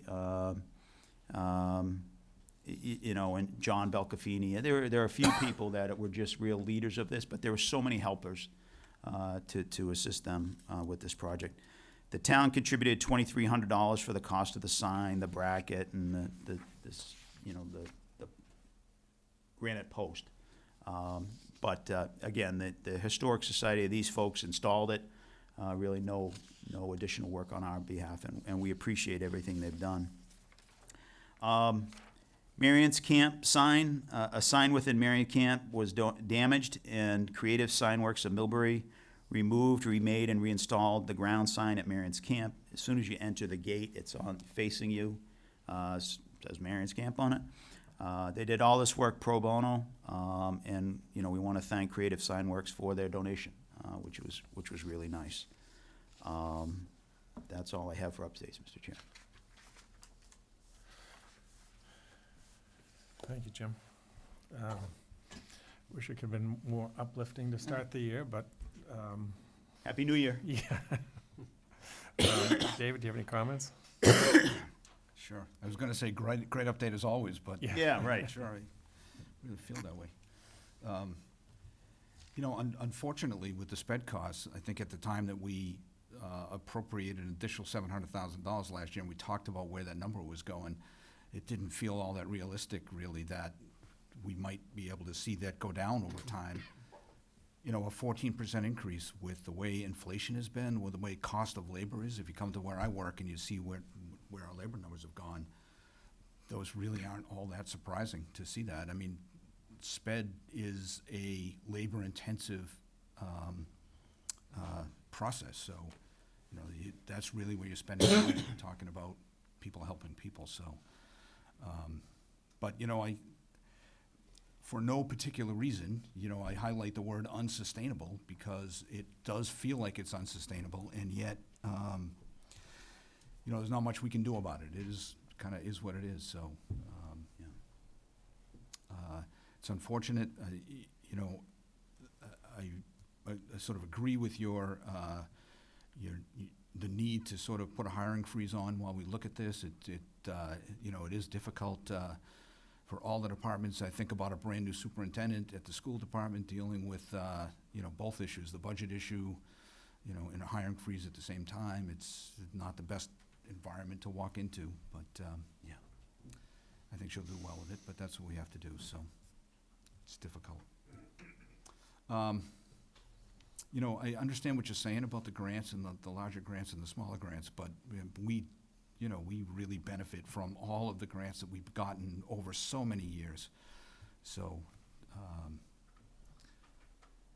it's hard to feel it in light of the first part of the conversation, but you know, it really has helped our budget over a long period of time. Try to end so. it on a positive note. Yeah, so we You can see. appreciate that. Yeah. And we have a couple of members of our cemetery project here, so thanks to you guys. One of the things that I really like driving around town now is you drive by a cemetery and there's like a beacon of these brand new cleaned markers all over these cemeteries, and you can see how much great work has gone on to improve those cemeteries. So Yeah. appreciate that. It looks great. And, you know, what do you say about creative sign? I mean, what was their impetus to do that? I mean, I guess I shouldn't ask, but. Yeah, that I was mean, great. I don't look gift horses in the mouth. Yeah, there you go. Not at this point. So, yeah, and thank you. It was good to end with a couple of more positive things, so thank you very much, Mr. Chairman. Thanks, Dave. Jesse? Yeah, I don't know if the spoonful of sugar is helping the, Come nuts on. go down this time. Whew. To one, it is what it is. I could be really negative. And, you know, no, I won't go down that route. I'll bite my tongue on that one.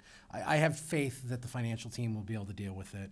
I just find it really frustrating that on top of everything else, you know, it's just, you got these state mandates that they're pushing all the municipalities and all the different departments every single way.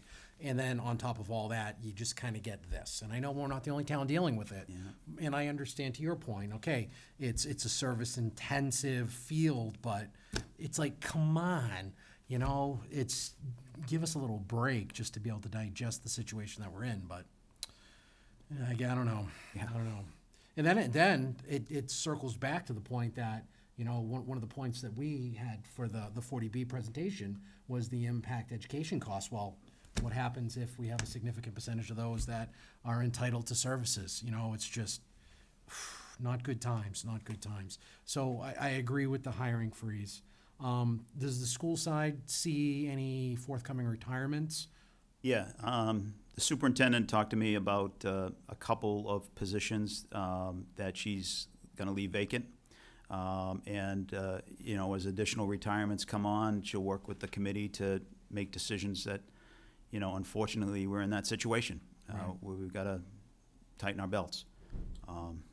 Well, hopefully this is a lesson for the committee, because I can remember it wasn't too long ago where they just kind of started giving bonuses. Granted, it was because of the COVID money, and, you know, it gave the STA a good raise, saying, oh, we got money, and then, you know, suddenly they fell short. So hopefully they work a little closer with Town Hall and the financial team in terms of long-term projections. I know this is unforeseeable, but the reality is schools are never going to get cheaper, that's for sure. Great work to Chief Belcito and his crew. You know, every penny counts, and particularly if this grant helped get turnout gear, you know, that's life-saving apparatus. So that's very good work done, that's for sure. And speaking of good work, as Dave mentioned, you know, we do have the cemetery crew. They've been working hard for the last couple of years, so thank you, gentlemen, for all that you're doing around town in the cemeteries and Marion's campus. Well, that's good, seeing how we're going to keep it open now, so That's right. keep those signs fresh and new. That's right. Thanks, Jesse. Wendy? Thank you, Mr. Chair, and Jim, thank you for your update. I just find it a little frustrating. I know we have no control over the special ed costs, but when we put aside the $700,000, it was my hope, albeit a conservative hope, that might, you know, cover us for a while going forward. But, you know, $2.54 million is something that I could never have anticipated. And, you know, I echo Jesse's comment that with the influx of the potential 40B projects, what then will the special ed cost potentially be? So it's concerning, you know, and as a result of that, you know, I agree with the hiring freeze, both on the town and school level. And it's unfortunate, but, you know, it's a reality that many communities around the Commonwealth and, you know, frankly, nationally are dealing with. Thanks to Chief Belcito, as always, to Ross and his crew. I've had reason to be in a couple of the cemeteries recently, and there's clearly an improvement, and, you know, I appreciate that on many levels. And yeah, free signs. I'm all about that. I can think of a couple other places if anybody wants to donate them. So, but that's all I have, Mr. Chair, and Jim, thank you again. Thank you, Wendy. Jonathan? Thank you, Mr. Chair. Thanks, Jim. I mean, like everybody else, this special education cost increase is very frustrating. I think it's going back to what Jesse said, and that the state has a tendency to enact these laws and not understand the downward impacts, and then they don't provide any funding. And so then we're left trying to figure out how to cover the costs. And to me, it's like a giant Ponzi scheme. We're just moving things around, trying to make it all work. And this is why just perpetual, growth mindset to,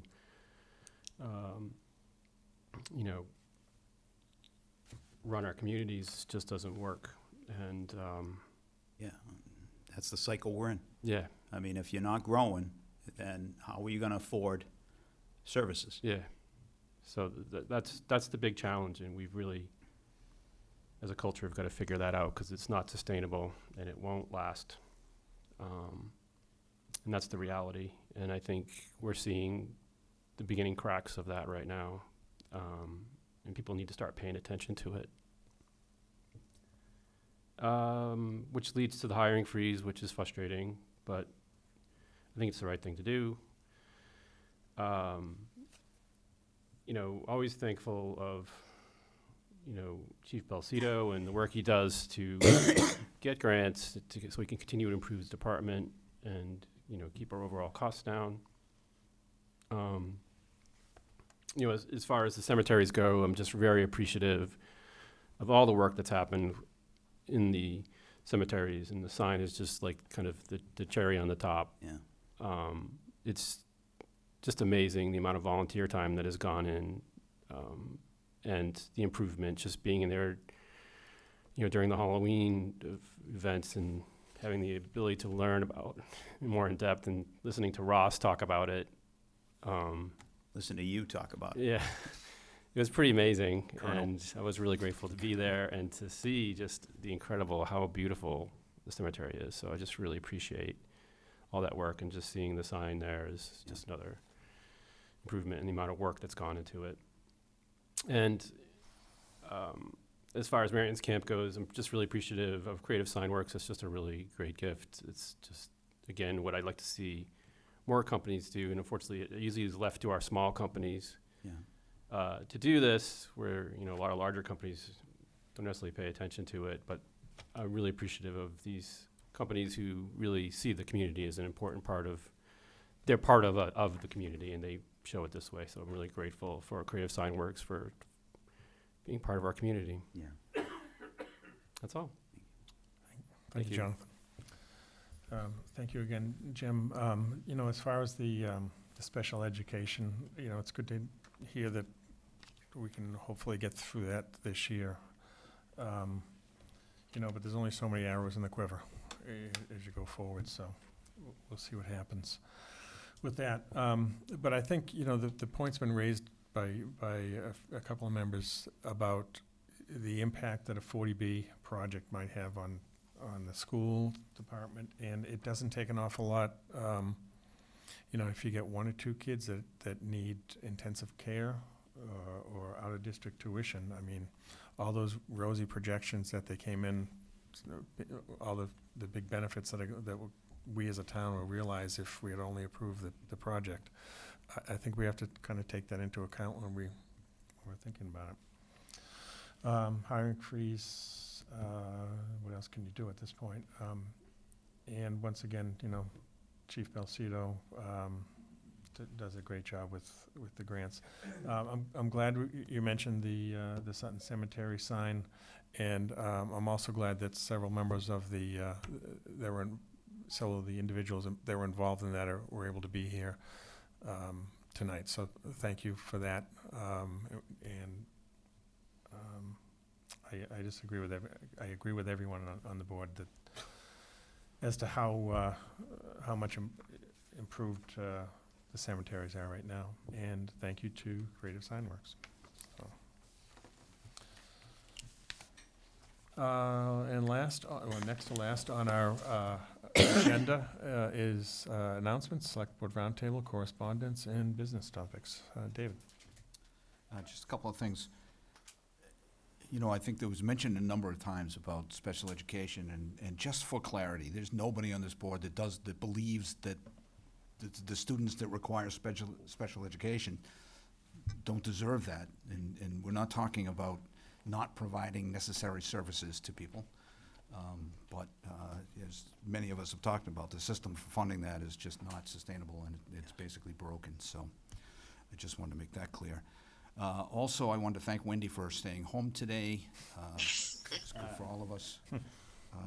Sorry about the No cough. problem. It is New Year's, so New Year wishes going out to everyone. And the other thing, just on a personal note, my daughter actually just bought a new house, which is kind of cool, and it's kind of on the other side of Sutton. It's in Douglas, but it's on the other side of town for me. And so lately, I've been driving across town late at night, like 10 o'clock at night. That's late for me. And although I know that there's a lot of deer in town, every single night that I've driven home, I've had deer crossing in front of me at various points of my ride. So I just want to remind people to drive with caution, that it can be rough out there. So just be careful. That's all. Thank you. Thank you, David. Jesse? Thank you, Mr. Chairman. I just have the food pantry list. I can't follow that. I mean, all right. Michelle is asking for coffee, beef stew, canned potatoes, juice. I'm assuming the little juice box is usually when she mentions juice, that's what she's looking for. And of course, low sugar options if possible. Mayonnaise, crackers, Ritz, Toll House, things along those lines. Laundry detergent, cleaning supplies, and hand soaps. And we might as well throw tissues in as well. That's all I have. Thank you, Mr. Chairman. Thank you, Jesse. Wendy? Thank you, Mr. Chair, and David, you are more than welcome. Just, echoing your sentiments, it's a new year, and, just going forward, I don't believe in New Year's resolutions, because if you're going to do something on December 31st, you should do it on January 1st. But I just hope people take their New Year's wishes forward and share them with people and make Sutton an even more positive place to be. So Happy New Year's to all, and that is all I have for this evening, Mr. Chair. Thank you. Thank you, Wendy. And Jonathan? Thank you, Mr. Chair. I typically don't have a whole lot to say at this time, but I think walking out of today's meeting, just feeling really frustrated, and sometimes these times are the ones that challenge us, and, it's been a pretty good run so far being on the board, but I think now, we're going to have to start getting our, testing our mettle here. And I think as frustrating as it can be, I think it's also these challenging times that make us really start to think about what's important, and it kind of pushes us to learn and to grow from that. And so as much as I'm walking away frustrated today, feeling like there's just not a whole lot of options here, I also know that it's necessary for us to go through this once in a while so that we can be a better community. So I just look to that, and that's kind of like my outlook for this year. Is as challenging as it seems right now, I think in the end we'll be better for it. So that's how I want to look at it. Thank you. Thanks for that, Jonathan. Since this is we do have correspondence on the agenda for this section, I do want to acknowledge that the board received from the Villas at Pleasant Valley Condominium Trust a letter kind of outlining some of the concerns they have with the 40B project that is that's before us, I guess, and will come before us again. So I just wanted to acknowledge that we received it, and that we will certainly take all those issues under advisement when and if we have to make a decision on that project, how we move forward on that. So that's all I have, and so therefore I will take a motion. Mr. Chairman, if I may, I'd like to make a motion to adjourn. Second. And we'll have a roll call vote on that. David Hall, aye. Jesse Lemanik, aye. Wendy Mead, aye. Jonathan Anderson, aye. And Jeff Bannon, aye. We are adjourned. Thank you. Recording stopped.